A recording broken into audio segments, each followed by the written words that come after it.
ദേ ഇത് കണ്ടോ, ഞാൻ എവിടെയാ നിൽക്കുന്നതെന്ന് പറയാമോ?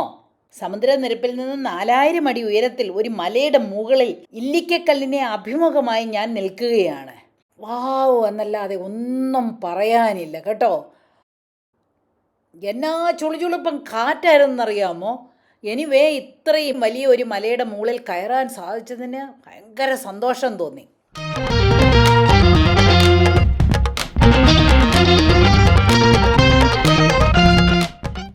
ഞാനും ഹസ്ബൻഡും കൂടെ അങ്ങനെ ഇരുന്നപ്പോൾ അന്നാ നമുക്കൊന്ന് ഇല്ലിക്കൽ കല്ല് കാണാൻ പോയേക്കാമെന്ന് പറഞ്ഞു. കേൾക്കാത്ത താമസം ഞാൻ റെഡി. എല്ലാവരും ഒരുപാട് ബ്രാഗ് ചെയ്യുന്ന ഈ ഇല്ലിക്കൽ കല്ലും ഒന്ന് കണ്ടേക്കാമെന്ന് കരുതി ഞങ്ങൾ യാത്ര തിരിച്ചു. കോട്ടയത്ത് നിന്നും വെറും 57 കിലോമീറ്റർ ദൂരമേ ഉള്ളൂ ഇവിടേക്ക്. ഏലപ്പാറ ഈരാറ്റുപേട്ട റോഡ് വഴിയാണ് ഇല്ലിക്കൽ കല്ലിലേക്ക് പോരുന്നത്. വാഗമണ്ണിലേക്ക് ഇവിടെ നിന്ന് വെറും 30 മൈൽ മാത്രമേ ഉള്ളൂ. ഇങ്ങോട്ട് വരുന്ന വഴി ശരിക്കും ഹെയർപിൻ വഴികൾ തന്നെയാണ്. അങ്ങനെ ഞങ്ങൾ പതുക്കെ ഇങ്ങനെ വരുമ്പോൾ ഉണ്ട് ഏകദേശം ഒരു 10 കിലോമീറ്ററിന് ഇപ്പറേ നോക്കുമ്പോഴത്തേന് ഹസ്ബൻഡ് പറഞ്ഞു, ദേ നോക്കിക്കേ, ദേ ഇല്ലിക്കക്കല്ലാണ് ആ കാണുന്നത്, അങ്ങ് ദൂരെ കാണാമെന്ന് പറഞ്ഞു. എൻ്റെ സന്തോഷമൊന്നും പറഞ്ഞറിയിക്കണ്ട. ഞാൻ അപ്പം തന്നെ അവിടെ വണ്ടി നിർത്തിയിട്ട് നോക്കിയപ്പോൾ ശരിക്കും ഇല്ലിക്കക്കല്ല്. ഇത് നിങ്ങൾ തന്നെ നോക്കിക്കേ, എന്തോ ദൂരെയാണ് ആ മലയെന്ന്. നമ്മളിനിയിപ്പോൾ ആ മലയുടെ അറ്റത്ത് തന്നെ കയറണം, അത്രയും ദൂരം പോകണം. എന്നാലും ആ ഇല്ലിക്കൽ കല്ല് ഇവിടെ നിന്ന് കണ്ടപ്പോൾ തന്നെ നമുക്ക് നല്ലൊരു ഉന്മേഷമായി. അപ്പോൾ വണ്ടി നിർത്തിയിട്ടൊക്കെ ഞങ്ങളിന്ന് സൂം ചെയ്തൊക്കെ ഞാൻ ആ ഫോട്ടോ എടുത്തു. സന്തോഷം തന്നെ. ഇങ്ങോട്ട് വരുന്ന വഴി മുഴുവനും ഹെയർപിൻ കേർവുകൾ തന്നെയാണ്. അതുകൊണ്ട് നമുക്ക് ഉദ്ദേശിക്കുന്ന സ്പീഡിലൊന്നും വരാൻ സാധിക്കത്തില്ല. അങ്ങനെ ഇങ്ങോട്ട് വരുമ്പോൾ ഒരു ഇല്ലിക്കൽ കല്ലിൽ നിന്നും ഏകദേശം ഒരു 4 കിലോമീറ്റർ ഇപ്പറേ ഇല്ലിക്കൽ കല്ലെന്ന് റൈറ്റിലോട്ടെന്ന് എഴുതി വെച്ചിട്ടുണ്ട്. അവിടെ നോക്കുമ്പോൾ ദേ ഒരു ഗേറ്റ്, അതോ പൂട്ടിയിട്ടിരിക്കുവാണ്. അപ്പോൾ അവിടെ ഉള്ളവരോട് ചോദിച്ചപ്പം പറഞ്ഞു 7:30 ആകുമ്പോഴേ ആ ഗേറ്റ് തുറക്കത്തുള്ളെന്ന് പറഞ്ഞു. ഞങ്ങളാണെങ്കിൽ 7 മണിക്ക് ഗേറ്റിലെത്തി. കാരണം ഞാൻ ഏതോ ഒരു വീഡിയോയിൽ കണ്ടപ്പോൾ അവർ പറഞ്ഞിരുന്നു 6:30 തൊട്ട് 8:30 വരെ ആണ് ഇവിടെ കയറാനായിട്ട് നല്ല സുഖം എന്നൊക്കെ പറഞ്ഞിരുന്നു. അതുകൊണ്ടാണ് അത്രയും രാവിലെ വന്നത്. കാരണം വെയിലൊക്കെ ഉറയ്ക്കുന്നതിന് മുമ്പ് നമുക്ക് കയറാൻ പറ്റുമല്ലോ. ഏതാണെങ്കിലും ഉണ്ടല്ലോ, ഇവിടെ ഗേറ്റിന് ഇപ്പുറം നല്ലൊരു റെസ്റ്റോറൻറ്റ് ഉണ്ടായിരുന്നു. അവിടെ നിന്ന് ഞങ്ങളൊരു കാപ്പിയൊക്കെ വാങ്ങി കുടിച്ച് റെസ്റ്റ് റൂമും ഒക്കെ യൂസ് ചെയ്തപ്പോഴേക്ക് 7:30 ആയി. പിന്നെ അവിടെ നിന്ന് ഒരൊറ്റ വിടിയിൽ വിട്ടു. അവിടെ നിന്നൊരു 1.5 കിലോമീറ്റർ അല്ലെ 2 കിലോമീറ്റർ വരെ മാത്രമേ കാറ് വരത്തുള്ളൂ. അത് കഴിഞ്ഞാൽ ഒരു ചെക്ക് പോസ്റ്റ് അവിടെയുണ്ട്. നമ്മളവിടെ കാറ് പാർക്ക് ചെയ്തിട്ട് ടിക്കറ്റൊക്കെ എടുക്കണം. കാർ പാർക്കിങ്ങിനും അതുപോലെ തന്നെ നമ്മൾക്കൊരാൾക്ക് 75 രൂപ വെച്ച് ടിക്കറ്റും എടുത്ത് വേണം നമ്മൾ ആ ഇല്ലിക്കക്കല്ലിലോട്ട് പോകാനായിട്ട്. ഞങ്ങൾ അവിടെ നിന്നൊരു ജീപ്പിൽ കയറി ഇല്ലിക്കൽ കല്ലിലേക്ക് യാത്ര തിരിച്ചു. എൻ്റെ പൊന്നെ, ജീപ്പിൽ കയറിയിട്ട് ഈ വളഞ്ഞ വഴിയെ വരുമ്പോൾ 2 സൈഡിലും കാണുന്ന പ്രകൃതി ഭംഗി അവർണ്ണനീയമാണ്. ഞാൻ നോക്കിയിട്ട് അത് കണ്ടെന്നാൽ തന്നെ നമ്മൾ ഇവിടെ വന്നതിൻ്റെ കാശ് വസൂലായെന്ന് പറയാം. അത്രയ്ക്കും ഭംഗിയാണ്. കൂറ്റൻ മലകളും താഴ്വാരങ്ങളും വൃക്ഷങ്ങളും ഒക്കെ ആയിട്ട് എന്തോ ഒരു ഭംഗിയാണെന്നറിയാമോ. ഈ ഇല്ലിക്കൽ കല്ലെന്ന് പറയുന്നത് ഇല്ലിമലയിൽ ഈ കാണുന്ന 3 കല്ലുകൾ കൂടിയതാണ്. ദേ നോക്കിക്കേ, ഒരു കല്ല് കണ്ടോ? ഇതിനൊരു കൂണിൻ്റെ ഷേപ്പ് തോന്നിക്കുന്നതിനാൽ ഇതിനെ കുടക്കല്ലെന്നാണ് പറയുന്നത്. അല്ലെങ്കിൽ ഒരു കുട പിടിച്ച പോലെ ഇരിക്കുന്നതിനാൽ ഇതിനെ കുടക്കല്ലെന്നാണ് പറയുന്നത്. പിന്നത്തെ രണ്ടാമത്തെ കല്ലിന് ചെറിയ ഒരു കൂന് പോലെ തോന്നിക്കുന്നതിനാൽ ഇതിനെ കൂനുകല്ലെന്നും പറയും. പിന്നെ ഈ 2 കല്ലുകളെയും കൂടെ യോജിപ്പിക്കാൻ ഒരു 1/2 അടി വീതിയുള്ള പാലമുണ്ട്. ഇതിനെ നരകപ്പാലം എന്നാണ് വിളിക്കുന്നത്. ശരിക്കും അതിൻ്റെ മുകളിൽ കൂടെ ആ പാലത്തെ കൂടെ പോയി കഴിഞ്ഞാൽ ശരിക്കും നരകപ്പാലം തന്നെയാണ്. സപ്പോസ് എങ്ങാനും താഴോട്ട് വീണെങ്കിൽ പിന്നെ പൊടി പോലും കിട്ടത്തില്ല. ഞാൻ പറഞ്ഞല്ലോ, ഈ പാറ സമുദ്രനിരപ്പിൽ നിന്നും 4000 അടി ഉയരത്തിലാണ് സ്ഥിതി ചെയ്യുന്നത്. പിന്നെ ഈ പാറ വന്നിട്ട് ഒരൊറ്റ പാറയാണ്. ഈ പാറയുടെ പകുതി ഭാഗം അടർന്നു പോയിട്ടുണ്ട്. അപ്പോൾ ഇതാണ് ഇല്ലിക്കക്കല്ലിൻ്റെ കഥ. എൻ്റെ പൊന്നെ, നിങ്ങളൊന്ന് നോക്കിക്കേ, ഈ മലയുടെ ഒരു ഭംഗി കണ്ടോ? ആ മലയ്ക്കൊരു വെള്ളി അരിഞ്ഞാണം ഇട്ടതുപോലെ തോന്നുന്നില്ലേ? വാവ്, എന്നാ ഭംഗിയാണ്. ഈ കാണുന്ന മലയിലാണ് നമുക്ക് കയറേണ്ടത്. ഈ കാണുന്ന മലയുടെ കീഴിൽ ജീപ്പ് കൊണ്ട് നിർത്തിയിട്ട് ഞങ്ങളെ ഇറക്കി വിട്ടു. എന്നിട്ട് ആ മലയിലോട്ടങ്ങ് കയറിക്കൊള്ളാൻ പറഞ്ഞു. സത്യം പറയാമല്ലോ, ഈ മല കണ്ടിട്ട് നല്ല ഭംഗിയൊക്കെ തോന്നി. പക്ഷേ ഇത് കണ്ടിട്ട് ഞാനങ്ങ് അന്താളിച്ച് നിന്നുപോയി. കാരണം ഇതിൻ്റെ മുകളിൽ എങ്ങനെ കയറും? ഈ ഫെൻസിങ് കാണുമ്പോൾ നമ്മൾ വിചാരിക്കും ഇവിടെ നിന്ന് മുകളിൽ വരെ എത്താൻ നല്ല സ്റ്റെപ്സ് കാണുമെന്നില്ലേ? ഒന്നുമില്ല.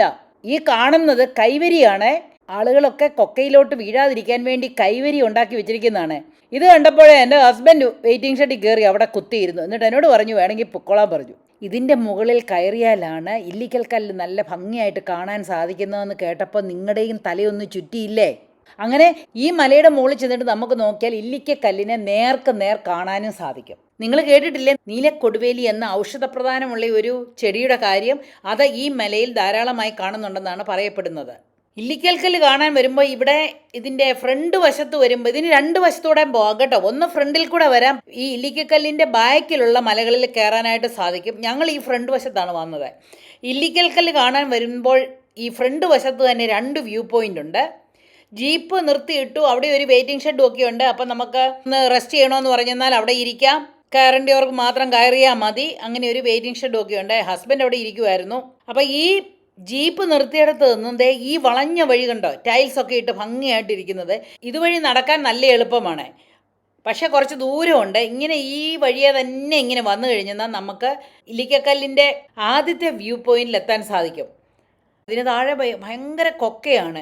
അപ്പോൾ ഇതിനു മുമ്പ് അവിടെ ധാരാളം ആക്സിഡൻസ് ഒക്കെ സംഭവിച്ചിട്ടുണ്ട്. ആളുകളൊക്കെ താഴെയൊക്കെ വീണിട്ടുണ്ട്. അതിന് ഇപ്പോഴിവിടെ നല്ല സ്ട്രോങ് ആയിട്ടുള്ള കൈവരികൾ ഉണ്ടാക്കി വെച്ചിട്ടുണ്ട്.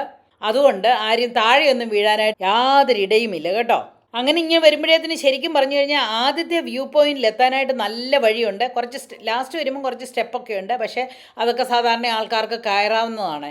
അങ്ങനെ ഈ പോയിന്റിൽ വന്ന് നിന്നപ്പോഴേ സന്തോഷമായി. ഇവിടെ നിന്ന് നോക്കിക്കഴിഞ്ഞാലുണ്ടല്ലോ ഈ ഇല്ലിക്കക്കല്ലിൻ്റെ ഒരു സൈഡ് വ്യൂ ആണ് കിട്ടുന്നത്. നേരെ ഫേസ് ചെയ്തല്ല, ഒരു സൈഡ് വ്യൂവും ഈ സൈഡിലുള്ള മറ്റേ മലയും ഒക്കെ നമുക്ക് കാണാനായിട്ട് സാധിക്കും. വാസ്തവം പറഞ്ഞെന്നാൽ ഈ വ്യൂ പോയിന്റിൽ വന്ന് നോക്കിയാൽ തന്നെ നമ്മൾക്ക് ഭയങ്കര സന്തോഷമാകും കേട്ടോ. ശരിക്കും ഇല്ലിക്കൽക്കല്ല് നല്ലവണ്ണം കണ്ട ഒരു പ്രതീതിയാണ് തോന്നുന്നത്. അതുപോലെ തന്നെ ഇവിടെ നിന്നങ്ങോട്ട് നോക്കിയെന്നാൽ അയ്യോ എന്നാ മനോഹരമായിട്ടുള്ള ഒരു വ്യൂ ആണെന്നൊന്നും പറയാൻ പറ്റുമല്ലോ കേട്ടോ. ഭയങ്കര ഭംഗിയാണ്. അതോ ചുളുപ്പൻ കാറ്റും. നോക്കിക്കേ, ആ കാറ്റിന്റെ സ്പീഡ് കണ്ടോ. ചെടിയൊക്കെ പറിച്ചുകൊണ്ട് പോകുന്ന പോലെയുണ്ട്. പക്ഷെ നല്ല സുഖം ഇവിടെ നിൽക്കാനായിട്ട്. അപ്പം ഇവിടെ നിന്നുകൊണ്ട് റെക്കോർഡ് ചെയ്യാനൊന്നും പോയാലൊന്നും ശരിക്കും കിട്ടത്തില്ല. കാരണം അത്രയ്ക്കും കാറ്റിന്റെ ഒച്ചയാണ്. ഇപ്പം സൂര്യൻ ഇങ്ങനെ ഉദിച്ചു വന്നിട്ട് ഇച്ചിരി വേനൽക്കാലമായിട്ട് പോലും എന്തോരു തണുപ്പാണെന്നറിയാമോ ഇവിടെ നിൽക്കാനായിട്ട്. അപ്പം അവിടെ നിന്ന് കുറച്ച് ഫോട്ടോസും എല്ലാം എടുത്തു. ഞാൻ വിചാരിച്ചില്ല അത് കഴിഞ്ഞിട്ട് അടുത്ത ഒരു മലയുടെ മുകളിൽ കയറുമെന്ന്. പിന്നെ ദേ കണ്ടോ, ഇവിടെ നിന്ന് നോക്കിയാൽ അറിയാമല്ലോ ഇതെന്തോ ആണ്. ഒരു മലയുടെ അങ്ങേയറ്റം വരെ കൈവരി ഉണ്ടാക്കിയിട്ടുണ്ട്. സ്റ്റീലിൻ്റെ അലൂമിനിയത്തിൻ്റെ എങ്ങാണ്ട് ഇതിലുള്ളതാണ്. പക്ഷെ നല്ല സ്ട്രോങ് ആണ് കേട്ടോ. കൈവരി അങ്ങ് മോള് വരെ ഉണ്ടാക്കിയിട്ടുണ്ട്. അപ്പോൾ ആ പോയിന്റ് നിന്ന് കഴിഞ്ഞാൽ നമ്മൾക്ക് ഈ ഇല്ലിക്കക്കല്ലിൻ്റെ ഫേസ് ടു ഫേസ് ആയിട്ട് കാണാവുന്ന പോലെ ഇങ്ങനെ നിൽക്കാൻ സാധിക്കും. ഞാൻ വിചാരിച്ചു എന്നതാണല്ലോ ഒന്ന് കയറി നോക്കാം. അപ്പോൾ ഈ പോകുന്ന വഴി മുഴുവനും കുന്നും കുഴിയും. ശരിക്കും പറഞ്ഞാൽ വലിയ കുഴിയുണ്ട്. പിന്നെ കുറച്ച് ചെറിയ ചെടികളൊക്കെ ഉണ്ട്. കല്ലൊക്കെ ആണെങ്കിൽ ഇളകി കിടക്കുകയാണ് എന്ന് പറഞ്ഞാൽ വഴി ഒട്ടും നല്ലതല്ല കേട്ടോ. വളരെ കെയർഫുള്ളായിട്ട് മാത്രമേ നമുക്ക് പോകാനായിട്ട് സാധിക്കത്തുള്ളൂ. എനിവേ കയറാവുന്നിടത്തോളം കയറാമെന്നും പറഞ്ഞിട്ട് ഞാൻ കയറി. വാസ്തവം പറയാവല്ല, ഒരു വിഷമവും ഇല്ലായിരുന്നു അവിടെ കയറാൻ. വിഷമവും തോന്നിയില്ല. പക്ഷേ ഞാൻ പതുക്കെയാണ് കയറിയത്, അതുകൊണ്ടായിരിക്കാം. അങ്ങനെ ഞാൻ ഈ മലയുടെ ഉച്ചിയിലെത്തിയെന്നേ. എനിക്ക് പറഞ്ഞറിയിക്കാൻ മേലാത്ത സന്തോഷമായിരുന്നു കേട്ടോ. അയ്യോ എന്നാലത് സാധിച്ചല്ലോ എന്ന് വിചാരിച്ചു. ഇവിടെ നിന്നും താഴോട്ടൊന്ന് നോക്കിക്കേ. അയ്യോ എന്നാ താഴ്ചയൊന്ന് നോക്കിയേ. ശരിക്കും പറഞ്ഞു കഴിഞ്ഞാൽ ഇത് ഞാൻ തന്നെയാണോ ഇതിൻ്റെ മുകളിൽ കയറിയതെന്ന് എനിക്ക് തന്നെ തോന്നിപ്പോയി കേട്ടോ. ശരിക്കും നിങ്ങൾ തന്നെ ഒന്ന് നോക്കിക്കേ, ഇതിൻ്റെ ഭംഗിയൊന്ന് കാണണമെങ്കിൽ. അതുപോലെ തന്നെ ഇവിടുത്തെ കാറ്റും. ശരിക്കും ഇങ്ങനെയും സ്ഥലങ്ങളൊക്കെ ഉണ്ടോ എന്ന് ഞാൻ അതിശയിച്ചു പോയി. അതുപോലെ എൻ്റെ ദൈവമേ, ഇവിടെ എന്തോരാൾക്കാരായിരുന്നെന്നറിയാമോ. ശരിക്കും പറഞ്ഞു കഴിഞ്ഞാൽ നമുക്ക് ഈ വ്യൂ പോയിന്റിൽ നിന്നിട്ട് നമുക്ക് തന്നെയായിട്ട് ഒരു ഫോട്ടോ എടുക്കാൻ പോലും സാധിച്ചില്ല. കാരണം നമ്മൾ ഓർക്കും ഒരാൾ ഫോട്ടോ എടുത്തിട്ട് മാറട്ടെന്ന് വെക്കുമ്പോഴത്തേന് വേറെ ആൾക്കാർ മുന്നിലോട്ട് കയറി വരികയാണ്. അപ്പം ഞാനും പിന്നെ അതിൻ്റെ അടുത്ത് നിന്നിട്ട് ആൾക്കാരെ കിട്ടിട്ട് അല്ല ഒരു രക്ഷയില്ല. അവിടെ നിന്നിട്ട് നമുക്ക് തനിയെ ഒന്നും ഫോട്ടോ എടുക്കാൻ കിട്ടുകയില്ല. അത്രയ്ക്കും ആൾക്കാരാണ്. ഈവൻ ആൾക്കാരൊക്കെ ഉണ്ടല്ലോ, ഒരു 6 മാസം പ്രായമുള്ള കുഞ്ഞുങ്ങളെയൊക്കെ എടുത്തോണ്ടൊക്കെ ഇവിടുന്ന് കയറുന്നത് കണ്ടു. അതുപോലെ കുറച്ച് പ്രായമായവരും എല്ലാവരും ഉണ്ട്. ഒരു കാര്യം പറയാതിരിക്കാൻ പറ്റത്തില്ല, കേരളത്തിലെ ആളുകളുടെ ആറ്റിറ്റ്യൂഡൊക്കെ മാറി. എല്ലാവരും യാത്രയൊക്കെ ചെയ്യാനായിട്ടും കാഴ്ചകളൊക്കെ കാണാനുമായിട്ടും ഇറങ്ങി തിരിച്ചു തുടങ്ങിയിട്ടുണ്ട്. എൻ്റെ അഭിപ്രായത്തിൽ അത് തന്നെ വേണം കേട്ടോ. നിങ്ങൾക്കൊക്കെ ആകാവുന്നിടത്തൊക്കെ പോകണം. മേലാത്തപ്പോൾ അതുപോലെ നമുക്ക് ചെയ്യാം. പിന്നെയുണ്ട് കേട്ടോ, ഇതിങ്ങോട്ട് ഇറങ്ങി വന്നു കഴിയുമ്പോഴേത്തിന് കയറുന്നതിനേക്കാളും വിഷമം ഇച്ചിരി ഇറങ്ങാനായിട്ടാണ് കേട്ടോ. അപ്പം നമ്മുടെ ഈ കൈവരിയൊക്കെ ഒന്ന് പിടിച്ചിട്ട് വേണം ഇറങ്ങാനായിട്ട്. ഇനി താഴോട്ട് വന്നപ്പോൾ നമ്മുടെ KSRTC ബസ് കിടക്കുന്നു. ഇങ്ങോട്ട് ഡയറക്റ്റായിട്ട് ബസ് സർവീസ് പോലും ഉണ്ട്.